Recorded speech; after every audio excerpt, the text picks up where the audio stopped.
Je me vois à l'âge de 2 ans et demi sur le pont ferroviaire d'Auburndale, dans le Massachusetts, regardant le quartier des affaires de la ville en contrebas et ressentant l'imminence de quelques merveilles que je ne pourrais ni décrire, ni pleinement concevoir. Et il n'y a jamais eu un moment ultérieur de ma vie où des sensations similaires ont été absentes.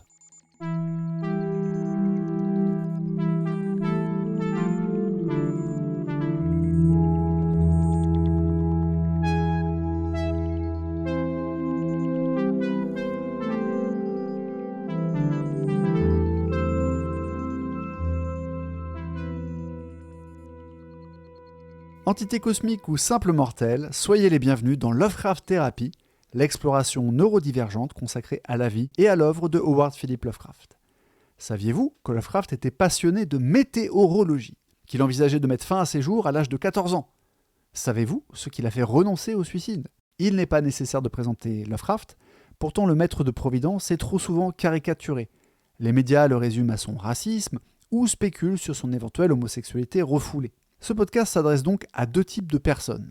D'abord, il y a les gens qui lisent déjà Lovecraft, mais ne connaissent peu ou pas du tout sa vie. Si vous en faites partie et que vous avez envie de réviser vos nouvelles préférées en compagnie de 2 neurodivergents un petit peu taquins, soyez les bienvenus. Ensuite, il y a ceux qui ont entendu parler de Lovecraft, mais qui n'ont pas encore eu la chance de le découvrir.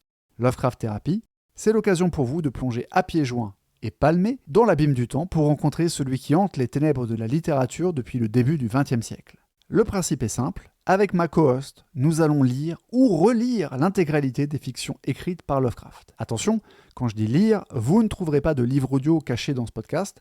Le concept, c'est de débriefer nos lectures et de vous donner un éclairage biographique sur le contexte de chaque œuvre.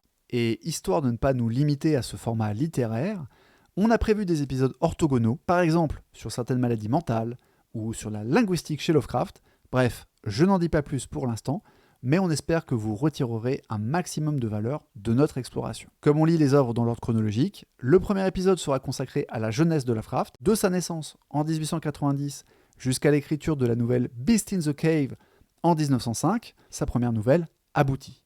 Pour ne pas louper ce premier épisode, abonnez-vous sur votre plateforme de podcast préférée. Le podcast sera disponible sur toutes les plateformes, sauf sur SoundCloud, parce que, sérieusement, qui écoute des podcasts sur SoundCloud en 2023 ?